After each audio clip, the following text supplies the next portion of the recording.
बिस्मिल्लाहिर्रहमानिर्रहीम। सलाम लाहौर, शहर की सब बातों और सिटी ए10 में मैं हूं आपकी मेज़बान सीमन हाशमी, इस दुआ के साथ कि आपका आज का दिन अच्छे तरीके से गुजरे। नाज़रीन, 7 रोज़ा राहदारी रिमांड खत्म होने पर आज साबिक वज़ीर आला और अपोजिशन लीडर मियां मोहम्मद शहबाज शरीफ को एहतसाब अदालत में पेश कर दिया गया है। अब से कुछ देर पहले आप वो मनाजर देख भी रहे थे और गाहे बगाहे उस हवाले से आपको अपडेट भी रखेंगे। दूसरी जानिब आज सुबह जब मैं डेली सिटी 42 पढ़ रही थी तो एक खबर मेरी नज़र से गुजरी। पार्कों में ख़त्म की गई पार्किंग फीस दोबारा वसूल करने का फैसला कर लिया गया है। पता नहीं आवाम को जहां जहां सब्सिडी दी जा रही है वो हुकूमत को क्यों तंग करना शुरू हो गई है कि अब पार्कों की पार्किंग फीस जो ख़त्म की गई थी, जिससे एक सहूलत ये थी कि लोग आराम से अपनी गाड़ी अपनी मोटरसाइकिलें पार्क करके पार्कों का रुख करते थे, वहाँ पर पार्किंग फ़ीस वसूल की जा रही है। उसके बाद शायद खबर आएगी कि अस्पतालों में जो फ्री पार्किंग थी वो भी ख़त्म कर दी जाएगी। आहिस्ता आहिस्ता तमाम सब्सिडीज़ तमाम रियायत जो आवाम को दी जा रही हैं वो ख़त्म की जा रही हैं। दूसरी तरफ महंगाई बढ़ती चली जा रही है। इस हुकूमत का एजेंडा अभी तक वाज़ेह नहीं हो सका, सामने नहीं आ सका। बहरहाल इस पर भी हम बात करेंगे और देखेंगे कि हुकूमत किस डायरेक्शन में जा रही है और जो आवाम की फलाह की बात की जाती है प्रैक्टिकल ग्राउंड्स में क्या वो वाकई में मुमकिन हो पा रहा है इस हुकूमत के लिए या नहीं। फिलहाल आपको मौसम की सूरत हाल बता देते हैं और देखते हैं आज सारा दिन मौसम कैसा रहेगा। टुडेज वेदर शामिल करेंगे।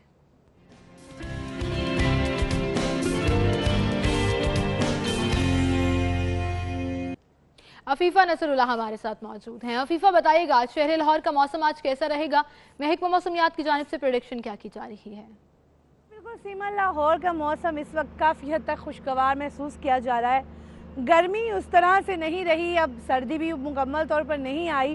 गुज़िश्ता दिनों स्मोक लाहौर पर डेरे जमाए रही, लेकिन महकमा माहौलियात की जानिब से जब कार्रवाइयाँ की गई और एहतियाती तदाबीर के बारे में बताया गया तो स्मोक की शिद्दत में भी कमी आई और बारिश का सिलसिला भी जो शुरू हुआ उसके बाद आहिस्ता आहिस्ता स्मोक अब ख़त्म हो रही है।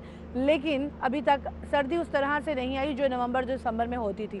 बहरहाल दिसंबर का आगाज़ होने वाला है और मौसम भी काफ़ी हद तक खुशगवार भी हो गया है, लेकिन सर्दी अभी तक नहीं है।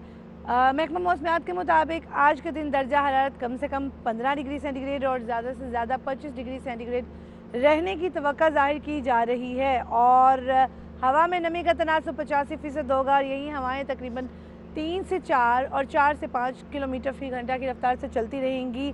बादल भी 55% आसमान को अपने घेरे में रखेंगे और जैसा कि मज़ीद आइंदा आने वाले दिनों में महकमा मौसमियात की जानिब से फ़िलहाल बारिश की कोई पेशगोई। सही है अफीफा, बहुत शुक्रिया आपका। मौसम की अपडेट्स आप हमें दे रही थी और अब टॉप स्टोरीज की तरफ चलेंगे। डेली सिटी 42 की आज की हमारी लीड स्टोरी, मोटरसाइकिल पर पीछे बैठने वाले के लिए भी हेलमेट लाजमी करार दे दिया गया है, किसी के लिए छूट नहीं होगी।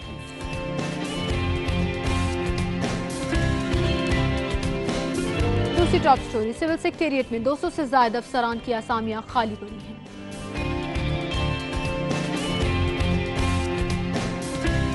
लेस्को ने 200 कनाल अराजी मांग ली। लाहौर को लोड शेडिंग फ्री बनाने के लिए 7 ग्रिड स्टेशन बनेंगे।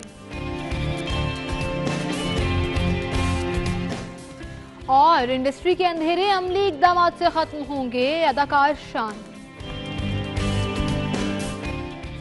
ये थी हमारी टॉप स्टोरीज, इनको हम डिस्कस करेंगे। स्टूडियो में हमारे साथ सिटी 42 के सीनियर रिपोर्टर्स इरफान मलिक और आसिफ जाफरी मौजूद हैं। अस्सलाम वालेकुम, आप दोनों को खुश आमदीद कहेंगे और आसिफ जाफरी आपको खसूसन खुश आमदीद कहेंगे कि बहुत अरसे बाद आप दोबारा से सिटी 10 के सेट पर आए। बहुत शुक्रिया, थैंक यू। बहुत शुक्रिया। अच्छा, इससे पहले कि हम आज की लीड स्टोरी की तरफ चलें, मैं वन लाइनर आपसे ज़रूर लेना चाहूँगी जो मैंने इंट्रोडक्शन दिया था और हमारी आज की फ्रंट पेज पर खबर भी है। इमरान भाई ने खबर दी है, पार्कों में ख़त्म की गई पार्किंग फ़ीस दोबारा वसूल की जाएगी। आसिफ जाफरी क्या कहेंगे? ये जो पार्किंग फ़ीस थी ये पहले से ख़त्म हुई थी। इस तरह के पहले यहाँ पे फ़ीस ली जाती थी, फिर ये फ़ैसला किया लाहौर पार्किंग कंपनी ने यहाँ पे जो है अपना सिस्टम ऑन किया और फिर PHA वाले पैसे देते थे लाहौर पार्किंग कंपनी को। लाहौर पार्किंग कंपनी वहाँ सर्विसेज देती थी और उस सर्विसेज में ये होता था कि वो गाड़ियों को पार्क करवाते थे और उनको टोकन देते थे फ्री उसका, और जो उसके पैसे होते थे वो PHA पे करती थी। PHA अपनी जेब से पे करती थी। किसी पार्किंग का 6 लाख रुपए होता था, कहीं का 8 लाख रुपए, किसी का 3 लाख रुपए, ये कर करा के तकरीबन 2 करोड़ रुपए बन जाता था इनका, जो लाहौर पार्किंग कंपनी के जिम्मे होता था।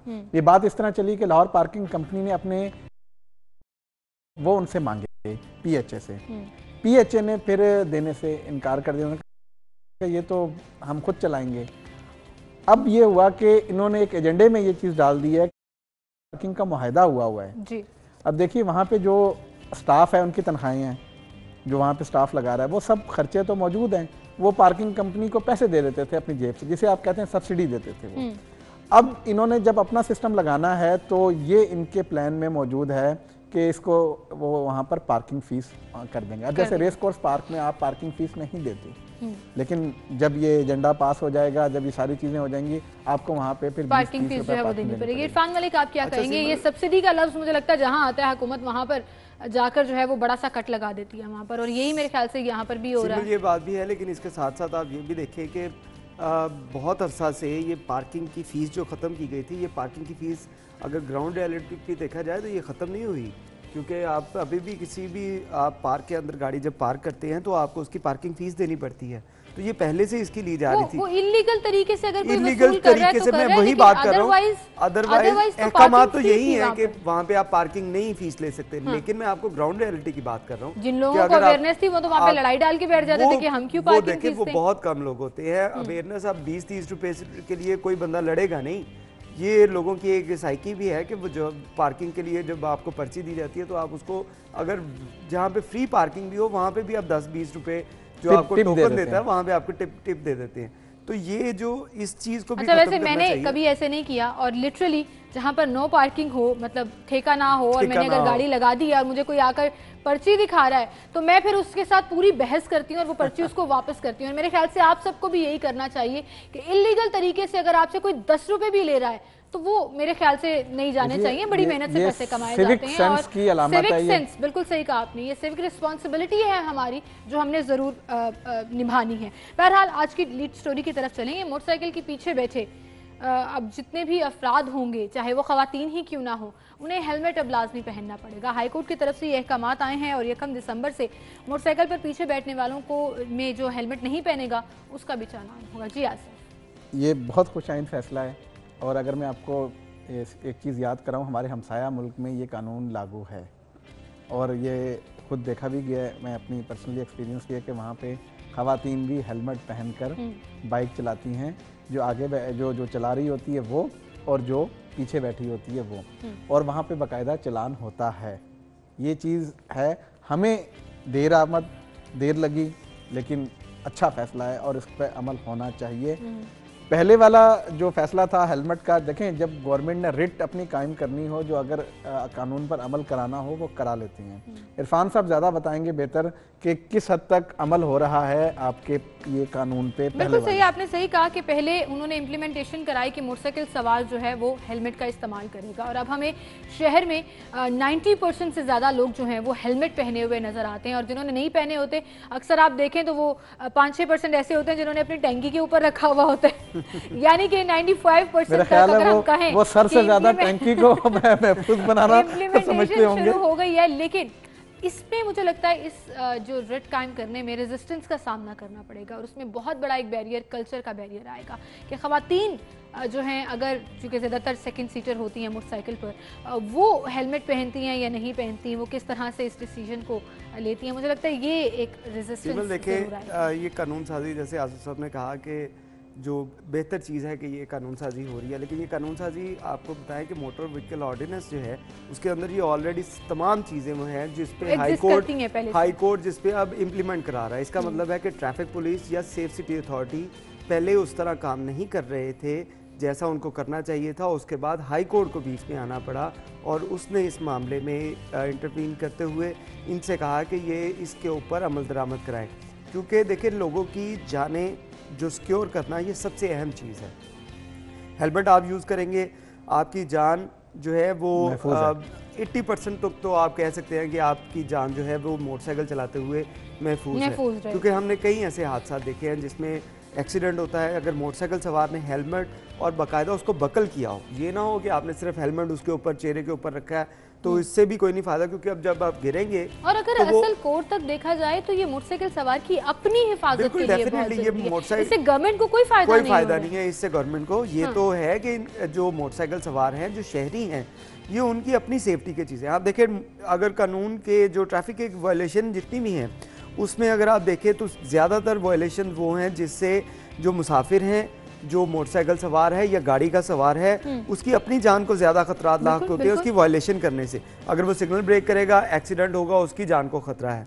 अगर वो सीट बेल्ट नहीं लगाएगा, वो वायलेशन करेगा, उसकी जान को खतरा है। मोबाइल फ़ोन सुनेगा, वायलेशन करेगा, उसकी अपनी जान को खतरा। इसी तरह यहाँ पे अगर हेलमेट वो नहीं इस्तेमाल कर रहा तो इसका मतलब है उसकी अपनी जान को खतरा है।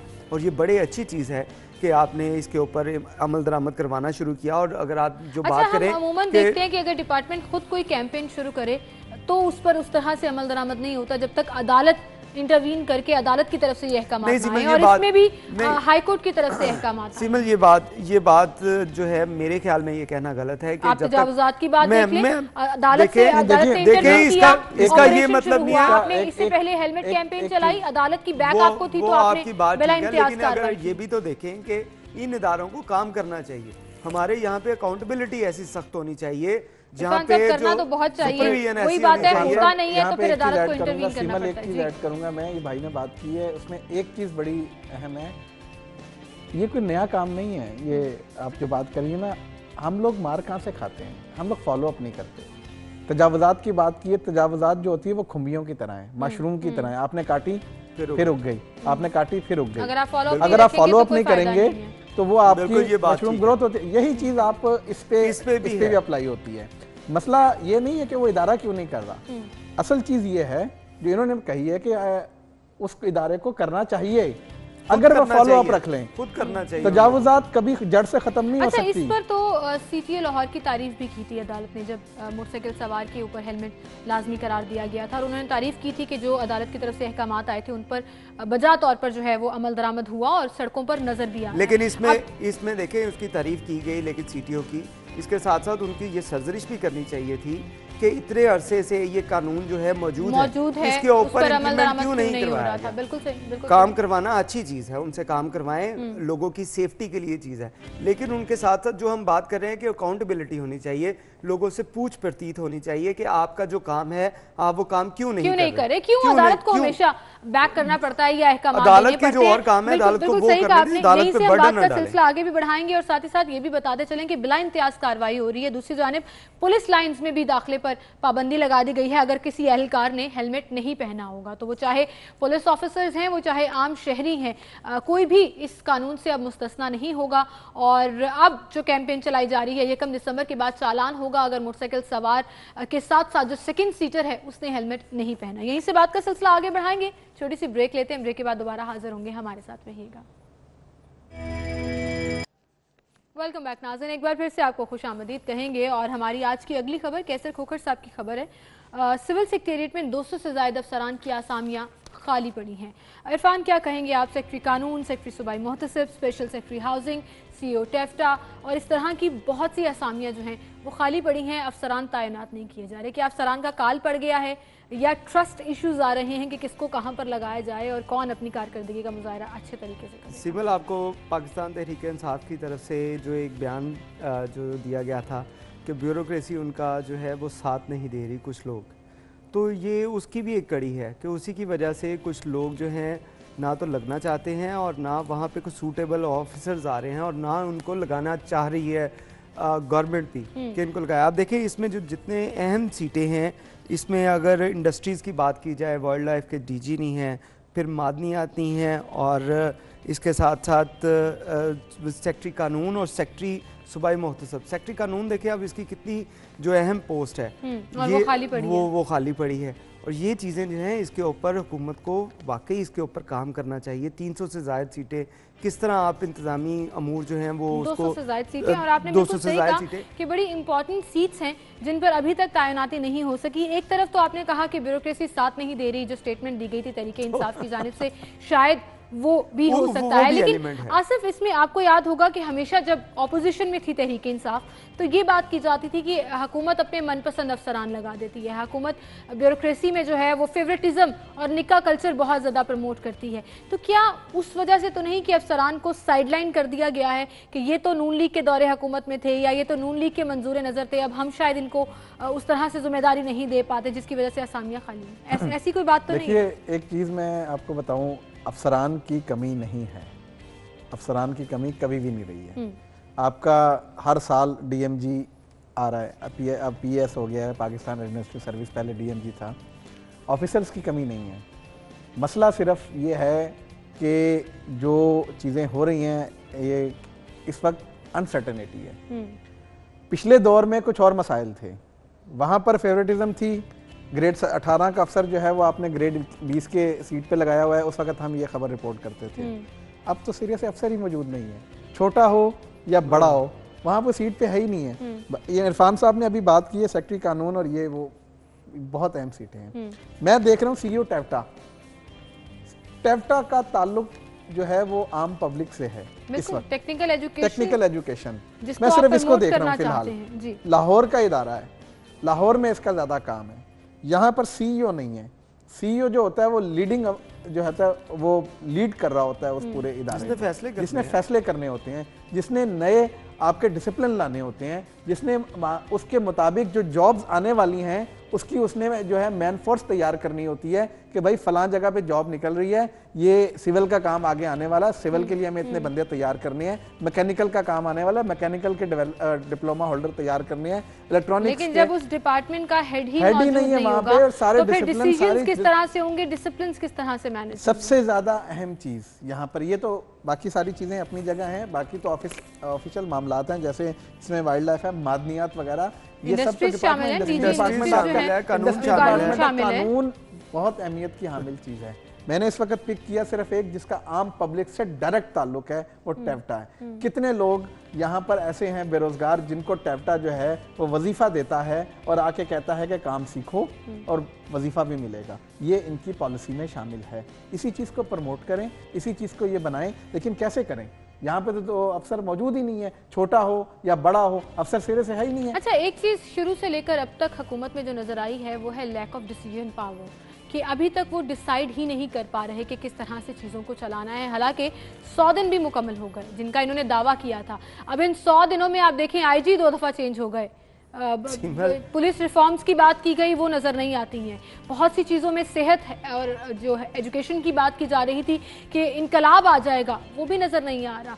आपसे तो असामियाँ जो हैं वो पूरी नहीं हो पा रही हैं। सीमल, ये हुकूमत का प्रोबेशन पीरियड जो अभी चल रहा है, इसमें अभी मेरे ख्याल से 100 दिन पूरे हुए तो प्रोबेशन पीरियड पूरा हो गया, वो भी खत्म हो गया। लेकिन इसमें भी अभी वो काम सीखने की जो कोशिश कर रहे हैं कि हमने किस तरह इस काम को समझना है और किस तरह करना है, इसके ऊपर प्लानिंग करेंगे।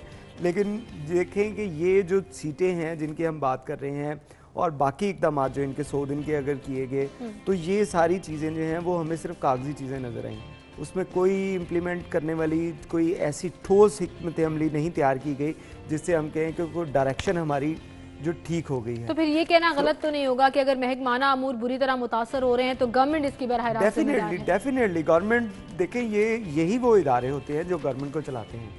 जब इन इदारों के अंदर आप उसमें उनको चलाने में नाकाम होंगे, आप खुद कहेंगे कि ब्यूरोक्रेसी हमारे साथ ताउन नहीं कर रही, आप खुद कहेंगे कि अभी ऐसे वो काम ठीक नहीं लोग कर रहे, तो फिर इसका मतलब है कि हुकूमत का फेलियर है। हुकूमत इस चीज़ को चलाने की अहल नहीं है और इसी वजह से अब उनके ऊपर ब्लेम करें। अगर जो लोग नहीं करते उनको आप साइड पे करके दूसरे, जैसे आसिफ जाफरी साहब ने कहा कि अफसरान की कमी नहीं है, अफसर आपके पास बहुत बड़े हैं, आप उनको यूटिलाइज तो करें। आपके पास अभी तक डिसीजन पावर नहीं है, आप कभी एक अफसर को लगाते हैं, उसको हटाते हैं, किसी के कहने पे आप दूसरा लगा देते हैं। तो ये चीज़ें ख़त्म करनी पड़ेंगी, आपको इन चीज़ों से निकलना पड़ेगा और सख्त फैसले आपको लेने पड़ेंगे। जो लोग काम नहीं कर रहे, आपको लगता है कि वो काम नहीं कर रहे, आपको तो याद होगा इससे कुछ अर्सा पहले ये भी खबर आई थी, जो निकाह कल्चर हम गुज़िश्ता दौरे हुकूमत में देखते थे, वो अभी भी है, वो अभी भी जूनियर अफसरान जो हैं वो सीनियर पोस्टों पर तैनात हैं। और अगर अब ये भी सीटें खाली पड़ी हैं तो बहुत से लोगों को एडिशनल चार्ज दिया गया होगा और जूनियर ऑफिसर्स को दिया गया होगा कि एडिशनल चार्ज की क्या वैल्यू होती है, वो कोई डिसीजन ले सकता है क्या? वो डीडीओ पावर, नहीं डीडीओ पावर इस्तेमाल कर बहुत से लोग नहीं करते, कहते हम तो आए थोड़े दिन के लिए फंदा लें कि भाई वो डीडीओ पावर इस्तेमाल ही नहीं करते, फाइलें नहीं निकालते, कितनी फाइलें रुकी होंगी। यहाँ पर मैं आपकी बात आगे बढ़ाऊंगा। आपने अभी पहले एक बात कही है कि क्या ऐसा तो नहीं है कि ये ऑफिसर इसलिए नहीं लगा रहे कि ये पुराने दौर में अच्छी सीटों पर रहे हों? भाई तजर्बा कर लें, ले आए उन्हें, अगर उनको ऐसा लग रहा है, क्यों वो आपने काम काम सीख गए देखना हैं, है, आपने काम देखना है, आपने काम देख। और एक बात बता दूं आपको, मैं छोटी सी बात और बताऊं, जब तक आप ब्यूरोक्रेसी पर ट्रस्ट नहीं करेंगे तब तक वो आपके साथ शाना बिशाना नहीं चल सकेगी, वो काम नहीं करेगी अगर आप उसके ऊपर अपना ट्रस्ट नहीं करेंगे। ब्यूरोक्रेसी का मिजाज आपको बता रहा हूँ, उनका मिजाज है king is dead long live the king. पुरानी गवर्नमेंट गई और उनका काम खत्म, अब नई गवर्नमेंट है, उनका किंग और है, ये असूल है ब्यूरोक्रेसी का। लेकिन वो भी तभी आएगा ना जब आपका ट्रस्ट लेवल जो है वो बहाल होगा। अगर ब्यूरोक्रेसी हुकूमत पर ट्रस्ट नहीं करती तो फिर हुकूमत के लिए मुश्किल हो जाएगा अपनी कारकर्दगी का मुजाहरा करना। हुकूमत की तरफ से इसमें पहल करनी पड़ेगी। आप जो लोग, जिन लोगों ने डिसीजन लेने हैं, जिन लोगों ने फैसले करने हैं, उन लोगों को इसके ऊपर ट्रस्ट करना पड़ेगा कि ये लोग ऑफिसर जो हैं ये काम करने आए हैं। यहाँ पे आप देखें किसी की पॉलिटिकल एफिलिएशन जो है वो आप पर्सनल एक बंदे की जात की उसकी आप नहीं रोक सकते। अगर किसी पार्टी के साथ किसी भी डिपार्टमेंट किसी में आप पुलिस डिपार्टमेंट की बात अगर आप किसी के साथ हैं उसकी एफिलिएशन ब्यूरोक्रेसी की बात तो उसका ये मतलब नहीं है वो काम नहीं ठीक करेगा या आपको वो जो है नुकसान पहुंचाएगा। वो जिस ऑफिसर जिस सीट के लिए वो जिस सीट पे बैठा है वो उसका जिम्मेदार है। आप अकाउंटेबिलिटी करें, जैसे हम पहले बात कर रहे थे कि आप हिसाब किताब रखें अपना, उनसे अगर 3 माह की उनकी कारकर्दगी रिपोर्ट लें, 3 माह बाद अगर आप देखें काम नहीं ठीक कर रहे उनको हटा दें, उनसे काम तो लें। मुझे याद है जाहिद चौधरी साहब एक टर्म यूज किया करते हैं इन ब्यूरोक्रेट्स के लिए, बाबू कल्चर। और जब तक आप उसको उस तरह से उसकी वो रिक्वायर्ड जो उनकी पोस्ट है या उनकी जो जिम्मेदारियां हैं उन पर नहीं डालेंगे, उन पर वो ट्रस्ट नहीं करेंगे, आपको वो डिलीवर नहीं कर पाएंगे और फिर हुकूमत के लिए डिलीवर करना मुश्किल हो जाएगा आवाम। इसमें एक चीज़ मैं ऐड करूंगा, अगर उन्हें ये है इनको उनसे ट्रेनिंग लें, इनको लगाएं और इनसे दूसरे बंदे ट्रेन कराएं। अब मैं मिसाल देता हूं आपको, लाहौर चलाना एक बंदा ने सर्व किया है कोयटा के एक पार बहुत दूर के इलाके में, वहाँ डिप्टी कमिश्नर था या XYZ था, उसे आप लाहौर लाएंगे, उसकी डायनामिक समझने में उसका टाइम लगेगा। उसने कभी लाहौर में सर्व नहीं किया, एक ने जो है वो स्कर्दो के एरिया में सर्व किया, उसका कल्चर समझने में देर लगेगी। आपको मिक्स करना पड़ेगा, जो पुराने हैं उनको भी लगाएं और जो नए हैं वो उनसे ट्रेनिंग लें। लॉट तैयार करनी है आपने बिल्कुल सही कहा, बड़ी ज़बरदस्त बात की आपने कि लाहौर का कल्चर एक्चुअली बहुत डिफरेंट है। क्या हुआ, हुकूमत ने वो जो डिसीजन लिया था कि साबिक KPK के IG को यहाँ पर पुलिस रिफॉर्म्स के लिए लगाया जाएगा, नासिर साहब, और वो फिर खुद ही इस सियासत की चक्कर में नजर हो गए और वो फिर रिजाइन कर गए। तो फिर मेरे ख्याल से हुकूमत अगर इसको KPK की तर्ज पर चलाना चाहती है पंजाब को तो वो मुमकिन नहीं रहेगा, क्योंकि पंजाब का अपना एक मिजाज है, पंजाब का कल्चर हो रहा है। यहाँ के लिए 2 चीजें चाहिए होती हैं, यहाँ पे 2 चीजें चाहिए, hard work plus smart work. बिल्कुल, ये 2 चीजें इस शहर का मिजाज है, इस सूबे का मिजाज है ये। और यहाँ पर वही लोग आपके होंगे जो तजर्बाकार होंगे, तजर्बे करवाएंगे तो नुकसान होगा तो किसका होगा? गवर्नमेंट का होगा, गवर्नमेंट, और वो सफर पब्लिक करेगी।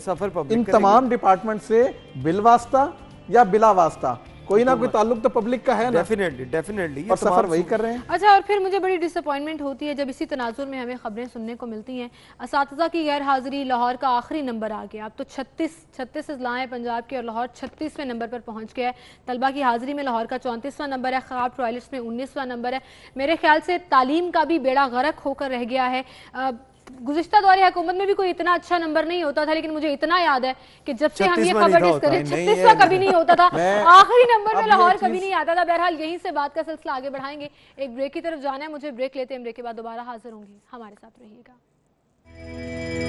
बनाया गया है और इस ज़मीन में लेस्को ने 200 कनाल अराजी मांग ली है। जी इरफान, क्या कहेंगे? सिमल, देखिए ये एक अच्छी चीज़ है, खुशाइन चीज़ है कि गुलबर्ग, वाल्टन रोड, उसके साथ ग्रीन टाउन और दीगर जो इलाके हैं यहाँ पे ग्रिड स्टेशन बनाए जाएंगे।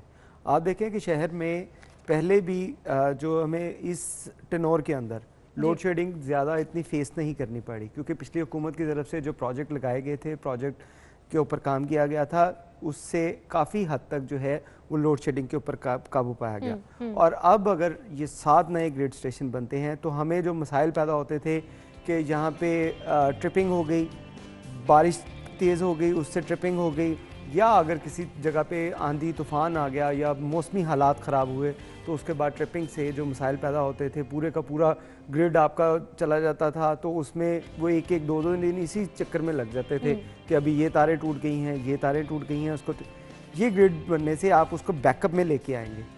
उन चीज़ों को बैकअप में जब लेके आएंगे तो ये मसाइल जो हैं वो डेफिनेटली ख़त्म होंगे और ये बड़ी खुश आइंद बात है। लेकिन अभी ये प्रोजेक्ट है, कल जो CEO लेस्को और उसके DC के दरमियान जो मामला तय पाए हैं उसमें यही है कि जो 200 कनाल राज़ी होगी लेस्को उसकी पेमेंट करेगा। अभी इसकी जगह देखी जा रही है, उसके बाद इसके ऊपर इम्प्लीमेंट किया जाएगा और यानी कि एक लंबा प्रोसीजर है। लेकिन वो में। कहते हैं देर आए जो बेहतर आए, लेकिन वो इसमें चीज़ें देखने में आ रही हैं कि अगर ये प्रोजेक्ट कंप्लीट मुकम्मल हो जाता है तो हमें लाहौर के बड़े मसाइल जो हैं वो ख़त्म हो जाते हैं। उसके साथ साथ आप देखें कि ये कुछ एरिया ऐसे हैं जो इंडस्ट्री एरियाज हैं, आप जैसे वाल्टन रोड हो गया, पीको रोड हो गया, या इसके साथ जो शादरे वाली साइड पे, इन एरियाज़ के अंदर भी जो लाइट का जो इशू था, आप इंडस्ट्री जो है, क्योंकि आपने सारी इंडस्ट्री जो सर्दियों के अंदर आप उसको बिजली पर कन्वर्ट कर देते हैं, गैस तो आपके पास होती नहीं है, तो ये भी मसाइल हल होंगे। जहाँ पे आप इंडस्ट्रियाँ आपकी चलेंगी वहाँ पे घरेलू सारिफ को भी इसका बेहतरीन फायदा होगा। वैसे इंडस्ट्रीज को बड़ी मुश्किलात का सामना है, गैस और बिजली के बाद अब पानी के टैरिफ में जो इजाफा किया गया उस पर भी इंडस्ट्रीज जो है वो काफी तजज्जुब का भी शिकार है और जांच भी कर रही है। घरेलू सारिफ है उनको काफी मुश्किलात का सामना करना पड़ा है। उसमें आप देखिए कि एक पानी ही उनको नहीं मिल रहा, जो पहले 24 घंटे हम देखते थे कि ट्यूबवेल चलते थे, पानी तो अब मिल रहा है लेकिन जरा महंगा मिलेगा और पैसे खर्च करने पड़ेंगे। आसिफ जाफरी आपको भी शामिल टाइमली नहीं मिल रहा। आसिफ जाफरी आपको भी शामिल गुफ्तगू करेंगे, क्या कहेंगे आप? अच्छा मंसूबा है अगर जल्द से जल्द इस पर काम हो और मुकम्मल हो जाए? देखिए, बिजली की तलब में इजाफा हो रहा है। आपका गुलबर्ग लिखा हुआ है यहाँ पे, Gulberg Green Town, Walton Road. मैं अभी गुलबर्ग की बात कर रहा हूँ, कैसे इजाफा हो रहा है वहाँ पे। उसकी वजह यह है कि वहाँ पे जो रिहायशी आपके डोमेस्टिक जो प्लॉट्स हैं वो कमर्शियल प्लॉट्स में कमर्शियल प्लाजा में बदल रहे हैं। जहाँ पहले बिजली एक घर की इस्तेमाल होती थी, अब उस घर पे पूरा प्लाजा बन गया है और वो इस्तेमाल हो रहा है। गुलबर्ग इस वक्त जो है वो सख्त आपके उसके अंदर है, क्योंकि वो कमर्शलाइजेशन की तरफ है सारा। अब आप देखें जो घर थे पहले वहाँ पर, अब वहाँ 2-3 मंजिला 4 मंजिला प्लाजे बने हुए हैं, उनकी तलब में इजाफा हो रहा है आपकी बिजली की डे बाय डे। ये गुलबर्ग की बात कर रहा हूँ। अब ये बाकी जो एरियाज़ हैं, वसनपुरा हो गया, शादरा हो गया, लाहौर में कितने लोग आबाद हो रहे हैं, नए कितनी आपकी मीटर्स की डिमांड आ रही है, नई घर बन रहे हैं, तलब में इजाफा हो रहा है। और हमारा इस वक्त जो स्ट्रक्चर है वो इस काबिल नहीं है कि ये लोड बर्दाश्त कर सके। ये इस चीज़ के लिए भी बहुत ज़रूरी है कि हमारी तलब में इजाफा होता जा रहा है। वो जैसे हम बात करते हैं कि एक तो एलानिया लोड शेडिंग होती है जो गवर्नमेंट की तरफ से अनाउंस की जाती है, लेकिन फिर एक गैर एलानिया लोड शेडिंग स्टार्ट हो जाती है जिसमें बहुत बड़ा मसला ट्रिपिंग की मद में भी आता है, क्योंकि ट्रांसमिशन लाइंस जो हैं वो अक्सर बर्दाश्त नहीं कर पाती हैं, फ्यूज हो जाती हैं, ट्रांसफार्मर में खराबी आ जाती है। अभी आपको ट्रिपिंग के प्रॉब्लम नहीं होंगे, लोड नहीं है, लोड नहीं है ना। हाँ, सर्दियां मौसम बड़ा इसमें, सर्दियों में देखें लाइट भी नहीं जा रही है। आप, मेरा नहीं ख्याल लाइट जा रही है, नहीं बिल्कुल सही नहीं जा रही, लोड नहीं है। ट्रिपिंग कब होती है? ट्रिपिंग उस वक्त शुरू होती है जब आपका सारे घरों में एसी और पंखे और वो सब चीजें जब शुरू हो जाती है, फिर लोड बढ़ जाता है, जब बढ़ जाती है तो फिर वो हमारी ट्रांसमिशन लाइंस जो है, हमारे जो ग्रिड स्टेशन है वो हमारे बर्दाश्त नहीं कर पाते। हाँ, जब ये 7 ग्रिड स्टेशन हमारे सिस्टम में इन होंगे तो उन पे लोड कम होगा, उस पे लोड कम होगा तो हम ट्रिपिंग से बच जाएंगे। लेकिन इसके साथ साथ हमें ये भी देखना चाहिए कि नए ग्रिड स्टेशन बनाए जा रहे हैं, जो आपकी पुरानी जो लाइनें हैं, जो लाइन लॉसेस हैं, आप उनको कम करने की जरूरत है, उस पर भी मंसूबाबंदी करने की जरूरत है। बिल्कुल सही। एक तरफ तो हम शहर लाहौर के अंधेरों की बात कर रहे हैं, जब बिजली चली जाती है तो अंधेरा छा जाता है, दूसरी तरफ फिल्म इंडस्ट्री के हवाले से भी अदाकार शान ने कल ये बयान दिया कि इंडस्ट्री के अंधेरे अमली इकदाम से खत्म होंगे। जिन लोगों ने अरबों रुपए कमाए हैं अब वो लाखों इंडस्ट्री को देने को तैयार नहीं है। क्या कहेंगे इरफान मलिक? सिमर, ये बात बिल्कुल ठीक है। आप पाकिस्तान फिल्म इंडस्ट्री की अगर बात करें तो ये वाकई काफ़ी अरसे से हमें अंधेरों में नज़र आ रही है, और इसकी वजह वही है कि जो लोग, जो काम करने वाले लोग थे, एक तो उनको उस तरह काम उनसे ना तो लिया जा रहा है और ना उनके काम को इस तरह जो प्रमोट किया जा रहा है। आप देखें कि यहाँ पे पहले 20 के करीब लाहौर के अंदर सिनेमाज घर थे, उनकी तादाद उसके बाद बढ़नी शुरू हुई। आपको पहले बड़े बड़े सिनेमाज नज़र आते थे जिनको मस्मार किया गया हो क्योंकि उनका बिज़नेस ख़त्म हो गया था।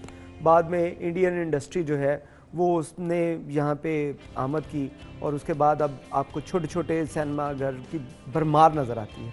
हर एक बड़े प्लाजे के अंदर आपको एक छोटा सा सिनेमा वहाँ पे घर नज़र आता है। मुझे लगता है ये बात आपने सही की कि इसके अंधेरों को ख़त्म करने के लिए मज़ीद अमली इक़दाम करने की ज़रूरत है, लेकिन कोशिशें की जा रही हैं। अभी रिसेंटली जो फिल्म्स आई हैं, जिस तरह से त्यौहार कोई आता है तो सिर्फ पाकिस्तानी फिल्म्स लगाई जाती हैं और लोग पसंद भी कर रहे हैं काम को। कोशिशें जो हैं वो की जा रही हैं। मैं इस बात से शायद शान की इस बात से इत्तेफाक क्या हमारे आर्टिस्ट में वो टैलेंट नहीं है? जब हमारा आर्टिस्ट किसी हमसाया मुल्क जाकर हिट होता है तब उसका आप उसको सर आंखों पे बिठाते हो, जब वो यहाँ पे होता है आप उसे पूछते तक नहीं है। उसे क्या है, अपने आप को मनवाने के लिए किसी दूसरी इंडस्ट्री में जाके काम करना पड़े, फिर वो आएगा तो उसे आप मानेंगे। ये एक तरीकाकार हमें अपना तब्दील करना होगा। दूसरी चीज, ये तरीकाकार तभी तब्दील होगा जब आप क्वालिटी वर्क देंगे, और अगर क्वालिटी वर्क होगा, आवाम उसको पसंद करेगी, तो खुद ब खुद इंडस्ट्री जो है, फिल्म इंडस्ट्री जो है वो फ्लोरिश करना शुरू हो जाएगी। टाइम मेरे पास बिल्कुल खत्म हो गया, मुझे शुक्रिया अदा करना पड़ेगा आप दोनों का। बहुत शुक्रिया, आप दोनों हमारे साथ मौजूद थे। इसी के साथ नाज़रीन एक ब्रेक की तरफ चलते हैं। ब्रेक के बाद आप हेडलाइंस जानिएगा, उसके बाद प्रोग्राम का सिलसिला आगे बढ़ाएंगे। हमारे साथ रहिए।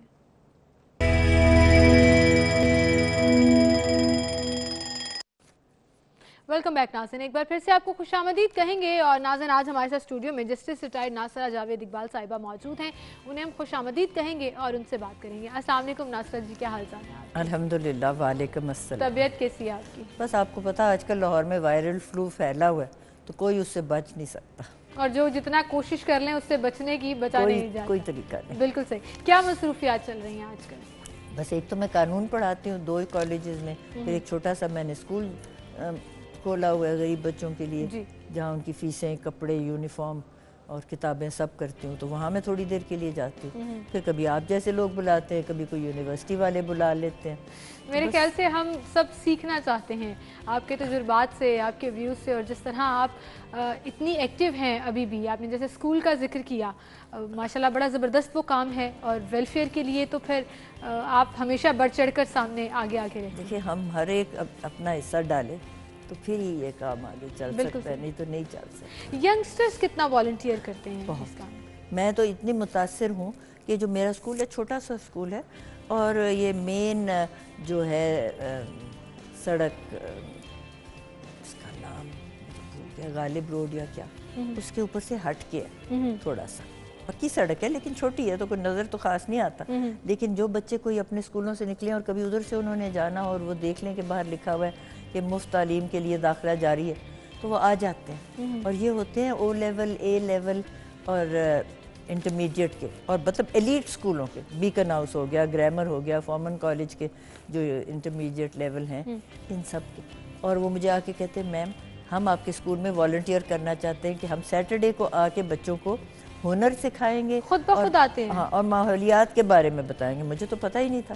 तो मैंने कहा तुमने कैसे? कि जी हम गुजरे थे तो हमने बाहर से बोर्ड देखा।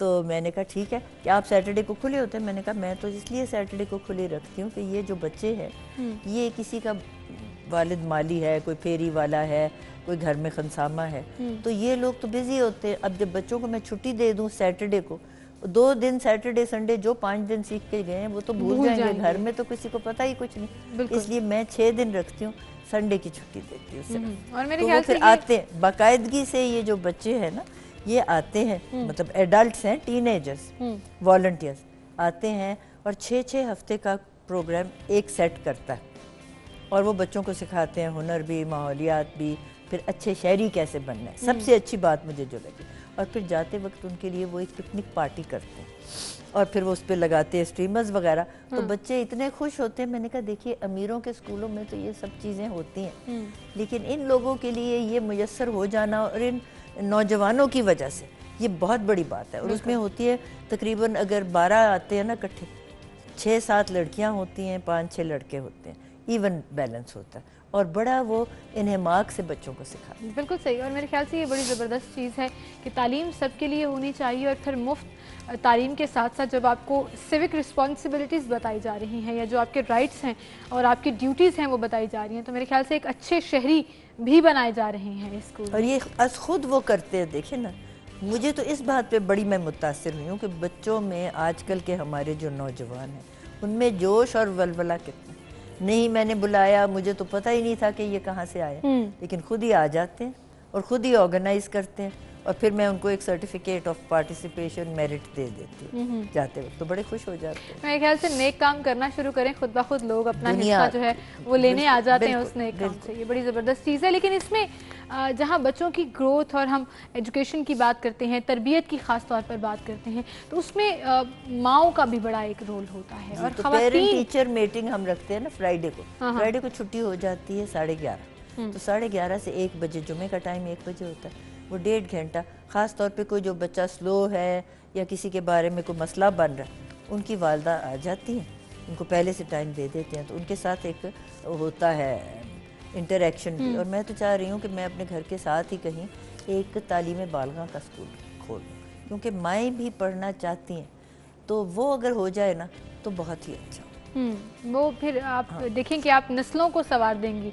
अच्छा, औरत के लिए कितना ज़रूरी है अपनी इन रिस्पॉन्सिबिलिटीज़ को समझना, और क्यों हम उस तरह से नहीं आगे आ पा रहे, ख़वातीन को उस तरह से एम्पावर नहीं कर पा रहे, क्या कहेंगी आप इस पर? औरत को तो देखिए घर में वही घर की मालका होती है। जब बच्चा पैदा होता है माँ की आगोश में होता है, जो कुछ तरबियत वो पहले उन 2 सालों में सीखेगा, जब माँ के अलावा तो कोई भी नहीं ना होता उसके करीब, वो ही सारी उम्र उसके तरबियत की बुनियाद बनेगी। बिल्कुल। इसलिए माँ को अपनी ज़िम्मेदारी संभालना और समझना बहुत ज़रूरी है। अब मसला ये हो गया कि महंगाई की वजह से बहुत सारी ख़वातीन पढ़ी लिखी भी हो गई या शहरों में ख़ास तौर पे, तो वो चाहती हैं कि वो कहीं ना कहीं बाहर कुछ काम करे ताकि घर की आमदन में कुछ इजाफा हो और उसके साथ बच्चों के मयारे ज़िंदगी को भी बुलंद करने का और अब यकीन जानिए, अब I think now is the time कि ये करना बहुत ज़्यादा ज़रूरी हो गया है, तो सही। एक अकेले शख्स की कमाई पूरे घर के लिए काफ़ी नहीं है। मगर इसमें 2 चीज़ों को याद रखना ज़रूरी है। एक तो ये है कि फिर शौहर इस बात का एतराफ़ करे कि बीवी भी वैसे ही काम कर रही है जैसे मैं।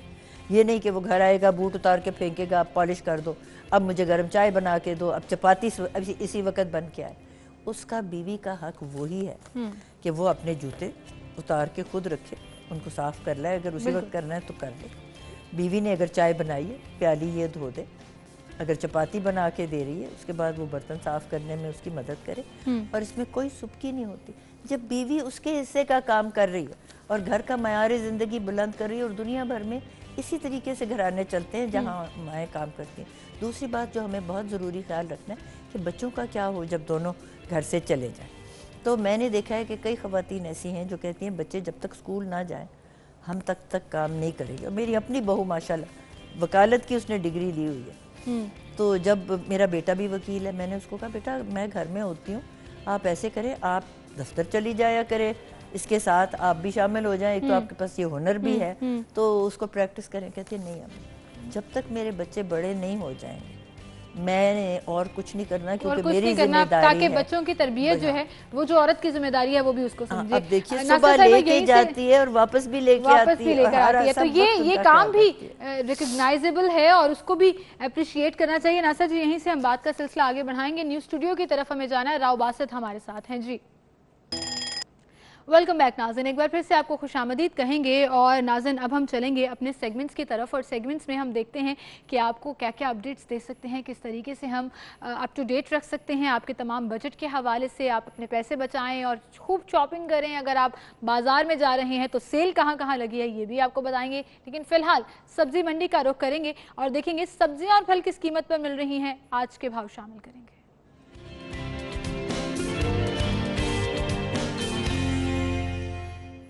जी, फ़ारान यामीन हमारे साथ मौजूद हैं आज के भाव में। फ़ारान, बताइएगा कौन सी मंडी में हैं आप, सब्जियां और फल किस कीमत पर मिल रहे हैं? और अगर हम जिक्र करें सर्दियों का तो बहुत सी सब्जियां और फल जो हैं वो अब नए आ गए हैं और जाहिर है उनकी कीमतें भी डिस्ट्रिक्ट गवर्नमेंट ने जो तय की हैं वो भी आप बताइएगा। और उसके साथ साथ देखिएगा कि सब्जी मंडी में क्या उस पर इम्प्लीमेंटेशन हो रहा है या नहीं।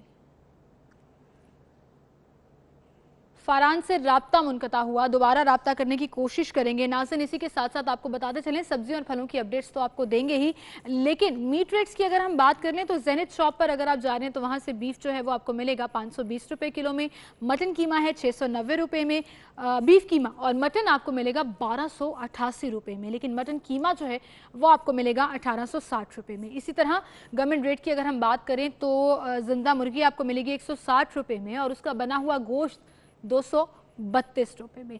और अंडों की डिमांड बहुत बढ़ जाती है सर्दियों में। इवन डॉक्टर्स भी कहते हैं कि अंडों का इस्तेमाल बढ़ा देना चाहिए, ख़ास तौर पर जो एग वाइट्स हैं वो ज़रूर खाने चाहिए। जो एग योक है वो आप स्किप कर दें, लेकिन एग वाइट्स आप जितनी खा सकते हैं उनको ज़रूर लें, क्योंकि प्रोटीन्स की ज़रूरत बहुत ज़्यादा रहती है। तो रिटेल में अगर आपको बताएं कि ₹118 दर्जन मिल रहे हैं अंडे, होलसेल पर ₹116 और गोरमे पर अंडे अवेलेबल हैं ₹117 में। इसी के साथ गैर मुल्की करेंसी रेट्स की तरफ चलेंगे और माल का हाल शामिल करेंगे।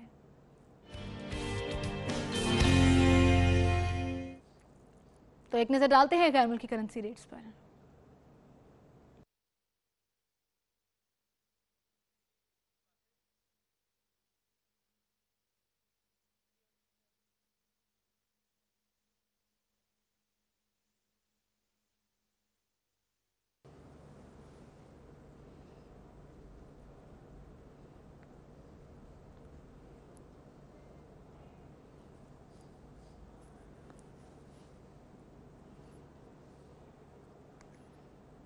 जी, माल का हाल आपने जाना और इसी के साथ फटाफट से आपको सेल्स बता देती हूँ। शहर भर में मुख्तलिफ जगहों पर सेल्स लगी हैं, जहां जाकर आप शॉपिंग कर सकते हैं, अपने पैसे बचा सकते हैं। सबसे पहले आपको बताएं, चेनवन पर अप टू 50% तक ऑफ लगा है और इसी के साथ द वार्डरोब अगर आप जा रहे हैं तो वहां पर भी आपको अप टू 50% तक ऑफ मिलेगा। इसी के साथ एक ब्रेक की तरफ चलते हैं नाज़रीन, ब्रेक के बाद दोबारा हाजिर होंगे, हमारे साथ रहिएगा।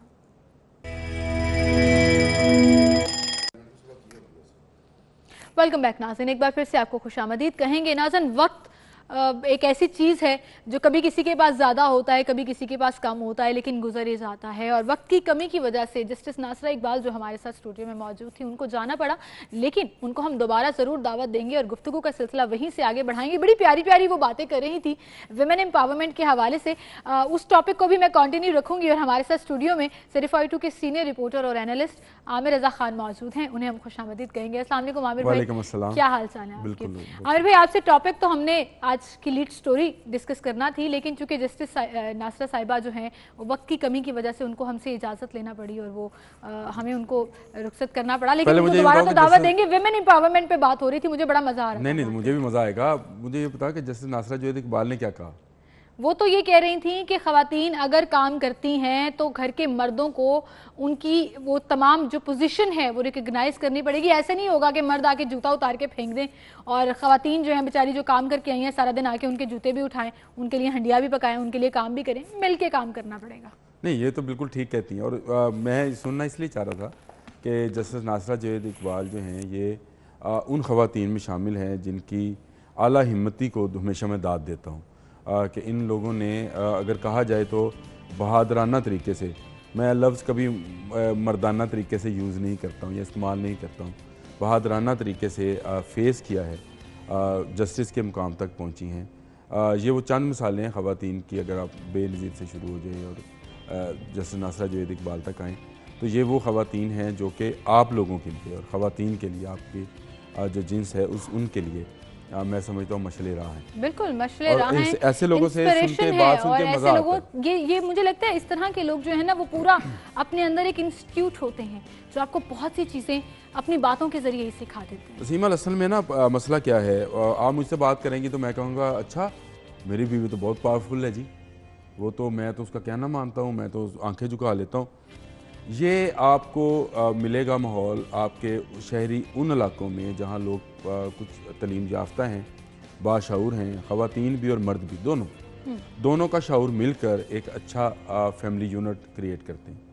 लेकिन अगर हम इसी शहर के अंदर उन मतवस्त घरानों में जाएं जहाँ पर आज भी औरत को पाँव की जूती समझा जाता है, मैं देहात की बात नहीं कर रहा हूँ, इसी लाहौर शहर के अंदर आज और भी यहीं पर वो पढ़े लिखे लोग हैं जो इस तरह से ट्रीट करते हैं। उनकी औरतें घरों में काम करती हैं और मर्द जो हैं वो घरों में बैठ के खाते हैं और फिर भी उसकी रिक्वायर्ड इज्जत उस औरत और को उसकी नहीं मिलती है, जाती। उसकी कोई इज्जत नहीं है और उसके बच्चों के सामने उसकी तजलील की जाती है। रोज़ हम फैमिली कोर्ट के जो किस्से चलाते हैं, उसके बच्चे छीन लिए, उसके दे दिए, उसकी बड़ी वजह यह है कि औरत को उसका मुकाम नहीं दिया जाता। और आप सोचें कितना अनफॉर्चुनेट है कि हम इस सिचुएशन को रियलाइज नहीं। इस पर जितना भी खैर बात की जाए वो कम है, लेकिन मैं ये समझता हूँ कि वक्त गुजरने के साथ साथ चलें शहरों से ये एक मूवमेंट चली है और जो औरतें हैं, जो ख़वातीन हैं, स्पेशली वो ख़वातीन मेरी बेगम जैसी, आप जैसी, जो कि वर्किंग वूमेन हैं, उन्होंने बात करने का ढंग सीख लिया है। और मैं यही कही थी कि अच्छी मिसालें भी इसी सोसाइटी में मौजूद हैं। जैसे मुझे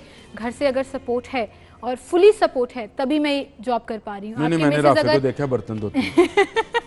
नहीं, ऐसी भी बात नहीं है, नहीं? लेकिन मिलजुल कर काम जो है वो बड़ा जरूरी है। अच्छा, असल में बात यह है कि आज से 1400 साल मर्द अगर मर्द ही बना रहेगा सीमा तो 1400 साल पहले चले जाते हैं और वहाँ पर देखते हैं कि नबी अकरम सल्लल्लाहु अलैहि वसल्लम जो हैं वो अपने घर के कामों में हाथ बटाते हैं। तो सोचें, ये तो नबी करीम सल्लल्लाहु अलैहि वसल्लम की सुन्नत है। क्यों मायूब समझा जाता है इसको? अब मायूब अब ये है हिंदुआना माशरा, सॉरी मतलब माफ़ी चाहता हूँ, जो हमारा हिंदू कल्चर है उसमें मर्द को बर्तरी हासिल है औरत से। इस्लाम में ऐसा नहीं है, इस्लाम में दोनों बराबर हैं।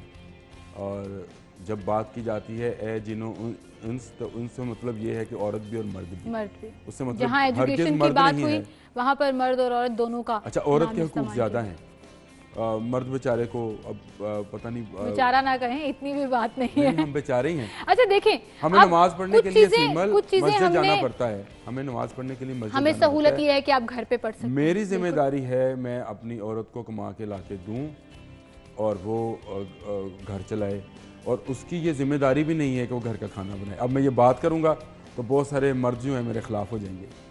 लेकिन अगर आप इस्लाम पढ़ें तो आपने बिल्कुल सही कहा कि ये तमाम चीजें उसमें ये तमाम वैल्यूज हैं, लेकिन वहीं पर मर्दों के हकूक भी बहुत हैं और औरत की ड्यूटीज भी बहुत हैं जिसको निभाना बहुत ज़रूरी है। लेकिन अच्छा, मैं अब असल टॉपिक की तरफ आऊँगी।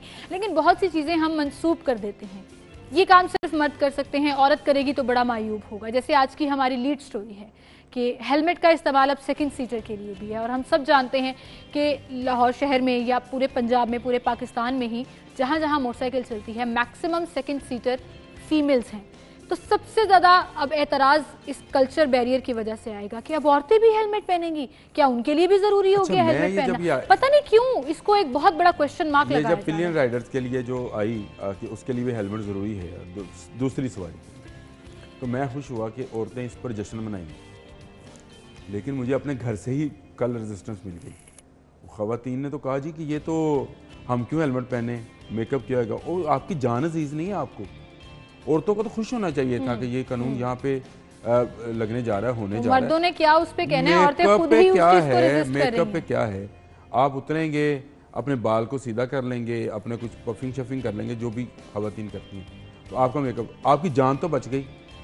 इससे देखें, ख़वातीन बैठती हैं और हमारे यहाँ जिस तरह से बैठती हैं वो इंतहाई खतरनाक है। आप पता नहीं कभी बैठी हो कि नहीं बैठी? नहीं, मैं बहुत दफ़ा बैठी हूँ। ऐसे कोई लैंडलॉर्ड नहीं है हम कि बाइक पे कभी नहीं बैठे। एक सवारी है जो और बड़ी आम सवारी है जो इस्तेमाल की जाती है, लेकिन आपने सही कहा, इंडिया में और तरह उस पर ख़वातीन बैठती हैं। भी बहुत है वहाँ पे जी, और वहाँ पे ख़वातीन खुद भी बहुत चलाती हैं। अच्छा, वहाँ पे हर बाइक के साथ 2 हेलमेट है, वहाँ पे कोई मयूब नहीं है। वो भी मेकअप करती हैं, वो भी ऑफिस में काम करती हैं, वो भी घर से निकलती हैं, उनको भी अजीज रिश्तेदारों की तरह। कल्चर तो यही है। क्यों इतना मुश्किल है इस छोटी सी एक चीज़ को समझना कि अगर मोटरसाइकिल सवार गिर रहा है और उसके सर पे चोट लग रही है तो बचने के लिए वो हेलमेट पहन रहा है, पीछे वाला अगर गिर गया तो क्या उसके सर पे चोट नहीं लगेगी? नहीं, ख़वातीन को इस पर तो स्टैंड लेना चाहिए कि जी हेलमेट लाजमी करें। वो अपने मर्दों को मजबूर करें कि जी हेलमेट दूसरा। हाई कोर्ट ने तो स्टैंड ले लिया और बड़ी जबरदस्त औरतों को भी लेना चाहिए, हिदायत जारी की है। परेशान नहीं होना चाहिए, इनकी लिपस्टिक खराब नहीं होती है, इनकी चीज़ें। अच्छा, इंडिया में तो खैर ऐसे हेलमेट्स हैं जिनमें मतलब सिर्फ आपको सर और कान जो है और हेलमेट की बुनियादी कवर करने, चेहरा कवर करने की ज़रूरत नहीं है, क्योंकि जो कान बने होते हैं, इसके कान कवर होते हैं जो एयर कवर कहलाते हैं, वो इतने होते हैं कि वो आपका फेस को भी डैमेज नहीं होने देते। वो यहाँ तक होते हैं, वो फेस को डैमेज नहीं होने देते। तो उस तरह के हेलमेट जो हैं ख़वातीन बाआसानी अपने दुपट्टे के ऊपर, अभी भी यहाँ पे अक्सरियत जो है वो दुपट्टे सरों पे लेती है जब बाहर निकलती है। मैं घर की बात नहीं करता हूँ, ऑफिस के माहौल की बात नहीं करता हूँ, लेकिन जब बाहर निकलती हैं या बुर्का होता है या दुपट्टा होता है तो वो लेके उसके ऊपर हेलमेट, वो जो कान वाला है वो चेहरे वाला ना हेलमेट डाले, वो लगा ले। तो ये तो आप बड़ी फैशन स्टेटमेंट्स भी दे रहे हैं। फिर आप हेलमेट्स में कलर्स चूज कर सकती हैं कि आपने अपने हेलमेट के लिए कौन सा कलर लेना है। कितना मजे का होगा, मैं भी यही सोच रही हूँ। अगर वो कोई वाइट और पिंक का कॉम्बिनेशन जा रहा है, ठीक है, फिर आपको एक तरह से अमूमन मर्दों के रेड या ब्लैक होते हैं, तो आप उसके साथ आपका पर्दा भी है, हाँ, इसमें कवर्ड भी है। देखो, एक दफ़ा मुझे किसी शख्स ने ये बात बताई, उसने कहा जी पर्दा तो इतनी ज़बरदस्त चीज़ है, काश ये मर्दों पे आ जाता। मैं क्या है, कहता हाँ कि आप पर्दा करें, आप सबको देख रहे हैं, आपको को चेहरा कोई आपको नहीं देख देख रहा रहा कि आप क्या देख रहे हैं, हाँ। देख कैसे रहे हैं, बिल्कुल सही। आप कैसे हैं, सिर्फ आपको आंखें लगता है नजर आती हैं। कि ट्रैफिक पुलिस को मुश्किल होगी इस कानून पे बहुत अमल मुश्किल दरामद होती कराने में? एक तो पहले हेलमेट- वाला कानून जो मोटरसाइकिल सवार के लिए हेलमेट लाजमी करार दिया गया, उससे ज़्यादा रेजिस्टेंस होगी? ज़्यादा होगी, और उसकी बड़ी वजह यह है कि लोगों को आदत नहीं है। हमारे यहाँ पार्किंग स्टैंड्स में उस तरह की जगह नहीं बनाएगी जहाँ पे आप हेलमेट रख सकें। और इंडिया में मैंने देखा है कि ये बात वहाँ पे आप जहाँ मर्जी चले जाएं, इवन आप रेस्टोरेंट पे गए हैं तो बाहर उन्होंने एक जंगला लगाया होता है जिसमें लॉक होते हैं और उसमें चाबी लगी होती है, उसमें आप अपना हेलमेट टांग दें, चाबी निकालें, जब आप रेस्टोरेंट से खाना खा के फारिग हुए आके अपना हेलमेट निकालें और चले जाए। बिल्कुल सही। तो है। आपको अब ये इस तरह बनानी के पड़ेगी। इक़दामात, इस कोई तरह भी की कानून। फैसिलिटीज़ देनी पड़ेंगी। जब ट्रेन आई थी ना, ट्रेन, तो इस पर भी फतवे आ गए थे और इस पर भी लोग कहते थे इस पर सवारी करना जो है कुफर है, ये शैतान की सवारी है। ये इसी इंडो पाक की बात कर रहा हूँ। आज ट्रेन के बगैर तसव्वुर नहीं है आप लोगों का कहीं आने जाने का, और वो मुल्क नहीं कहलाता है जो ट्रेन लेस है, जैसे अफगानिस्तान है। तो वो कहते हैं वहाँ ट्रेन ही नहीं है तो वहाँ क्या होगा। ये चीज़ें जो हैं ये भी आहिस्ता आहिस्ता आहिस्ता आहिस्ता हमारी माशरत का, हमारे रहन सहन का, हमारे समाज का हिस्सा बन जाएंगी। जिस तरह से मैंने कहा कि मजबूर होंगे, गवर्नमेंट एक लॉ बना दे कि आप हेलमेट के लिए महफूज है। लेकिन बात फिर वही आ जाती है, जब इम्प्लीमेंटेशन होगा तभी शुरू तो हो गया ना सिमल, एक चीज़ शुरू हो गई, अब शुरू हो गई तो उसके बाद आप ये सोचे कि जी एकदम से एक रात में तब्दीली आएगी। जिस तरह से अभी लोग 100 दिन पे तबसरा कर रहे हैं, शायद मैं इस गवर्नमेंट का ज़्यादा बड़ा नाकद हूँ, लेकिन मैं ये कहता हूँ यार अभी 100 दिन हुए, कुछ नहीं होता। ये कभी कभी मैं कहता होता कि कौमों की ज़िंदगी में तारीख 2 सफ़ों से ज़्यादा नहीं होती है, कौमों की ज़िंदगी में तारीख 2 सफ़ों से ज़्यादा नहीं होती। इसी तरह से ये 100 दिन भी नाकाफ़ी हैं। अभी देखें इनको 4-6 माह देखें, उसके बाद फैसला करेंगे कि इमरान खान साहब की हुकूमत किस सिमत जा रही है, क्या तब्दीली आई है या नहीं आई। चलें, आपने तो बेनिफिट ऑफ डाउट दे दिया इस हुकूमत को इस 100 दिन पर भी, हालांकि हुकूमत ने खुद कहा था कि वो 100 दिन में डिलीवर करेंगे, जिसकी वजह से वो खुद ही अब तनकीद का निशाना भी बन रहे हैं। बहरहाल बहुत शुक्रिया आमिर भाई, आप हमारे साथ मौजूद थे। और इसी नोट पर नाज़रीन आपसे इजाज़त चाहेंगे, इंशाल्लाह कल सेम टाइम पर फिर से मुलाकात होगी। आप सब अपना बहुत सा ख्याल रखिएगा, मुझे इजाज़त दीजिए, अल्लाह हाफिज़।